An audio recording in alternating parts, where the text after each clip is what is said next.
예, 오늘 제가 모두 발언하면서 세 가지 정도에 대한 사안을 언급했는데요. 외교적으로는 이재명 대통령이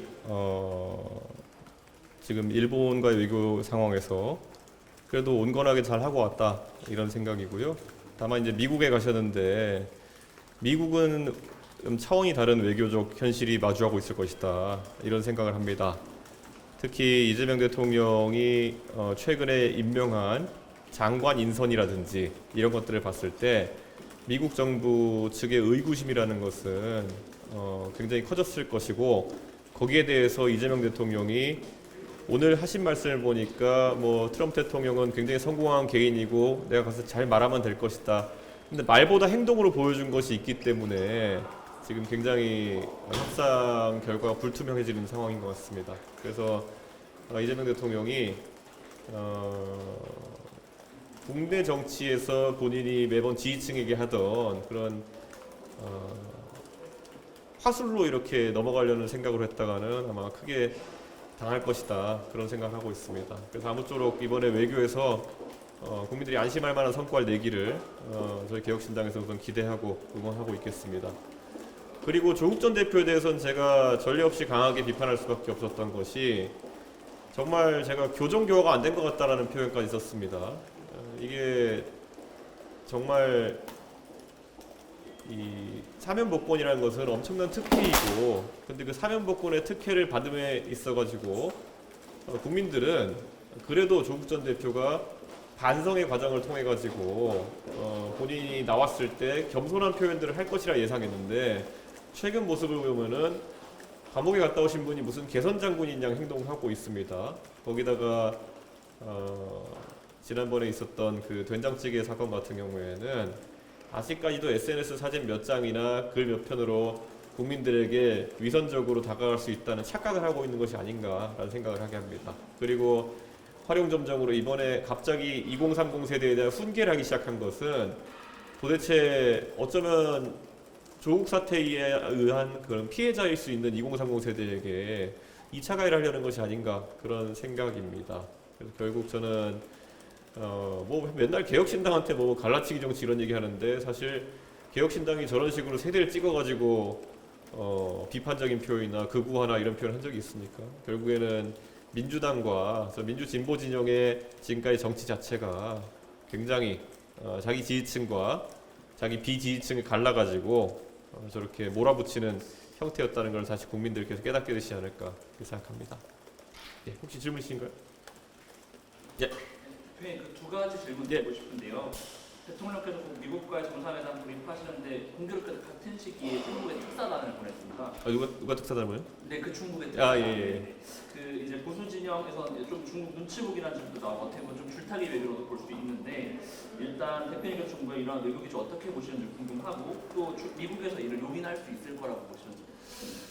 저는 대한민국은 주변 국가들과 또 우리 미국 그리고 등의 우방국들과 다 같이 잘 지내는 것이 제일 좋습니다. 그런데 지금까지 우리 대통령들도 그렇고 그런 판단에 있어서 어려운 판단들을 했기 때문에 다소 중국과의 관계를 소원해지고 그래도 한미일 간의 어떤 삼각관계 속에서 외교를 이끌어온 것인데, 대통령께서 뜨거움과 차가움을 한 그릇에 담을 수 있다고 착각하지 않았으면 좋겠습니다. 특히 최근에 우리 국민들의 마음이라고 하는 것도 이런 전체주의적인 국가들과는 거리를 두려고 하는 모습이 이제 강하거든요. 그러니까 우리가 적대하거나 아니면은 능동적으로 저희가 중국에 대해서 강하게 반응할 필요는 없지만은 줄타기 외교 또는 냉탕온탕, 이거를 반복하다 보면은 오히려 아무 쪽도 우리의 우방국이 되지 못하는 그런 상황이 발생할 수 있습니다. 그래서 저는 다소 부정적으로 이렇게 보고 있습니다. 저 국민의힘에서 네. 반탄 지도부가 되는 게 확정이 됐잖아요. 네. 그래서 개혁신당 입장에서는 좀 차별화되는 걸 보여줄 수 있다, 이런 환경을 생각이 되는데 좀 어떤 상황으로 보시는지.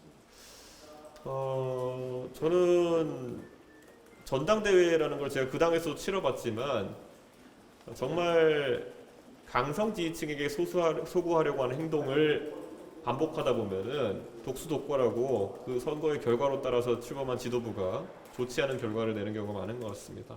그렇기 때문에 저는 지금 국민의힘의 지지층에 보면은 선거를 결정짓는 요소가 뭐 부정선거, 탄핵 찬반 이런 전혀 발전적이지 않은 주제로 이렇게 선거가 치러지는 게 몇 번째인 것 같은데 저는 개혁신당 같은 경우에는 항상 뭐라 해야 될까요? 건강한 정치를 하려고 좀 애쓴다고 생각합니다. 특히 보수에 있어서 항상 재정 건전성이라든지 아니면 한미동맹의 안정적인 운영이라든지 이런 전통적이지만은 원리 원칙에 가까운 이야기들을 하고 있는 것이 개혁신당이다. 그래서 유권자들이 그런 부분을 좀 알아채지 않을까 그런 기대를 하고 있습니다. 오늘 그 본회의에서 2차 선거법 개정안이 네. 통과될 걸로 보이는데 혹시 오늘은 표결에 참석하시는지? 예, 저희 표결에 참석하고 저희가 집중투표제 등에 대해서는 저희도 긍정적으로 검토하는 바가 있습니다. 하지만 최근에 기업의 경영 부담을 가중시키는 수준이 한쪽에서는 안전 문제로 경영진 교체까지 언급하고 또 한쪽에서는 또 사실상 기업에 대한 지배권을 이렇게 유지하기 어려운 상황까지 이제 몰아붙인 상황인데 기업의 경영권에 대해 가지고는 우리가 신중하게 생각해야 되는 것이 과거 우리 기업들 중에 일부가 경영권 분쟁에서 외국계 자본 등에게 기업 경영권을 탈취당할 뻔한 위기가 몇 번 있었습니다. 그리고 그것들이 일반적인 산업도 아니고 국가 기관 산업들에서 그런 일들이 발생했습니다. 저는 그래서 이런 중차대한 개정에 있어 가지고는 기업들이 충분히 정상적인 방법으로 대응할 수 있는 그런 시간이 필요하지 않을까 그런 생각을 합니다. 그래서 오늘 상법 개정안에 대해서는 저희는 뭐 그 안에 세부 내용들 저희가 노란봉투법 같은 경우도 보면요 저희는 과잉 배상을 막는 것에는 찬성했지만은 한편으로 원청의 범위를 확대하는 것에 대해 원청까지 범위를 확대하는 것에 대해 가지고 반대했거든요. 그래서 반대 표결할 수밖에 없었는데 이번에도 저희는 뭐 집중투표제 등에서는 다소 우호적인 입장이지만은 뭐 그 외의 부분에 대해 가지고 부정적인 입장이기 때문에 무결 투표를 하겠습니다.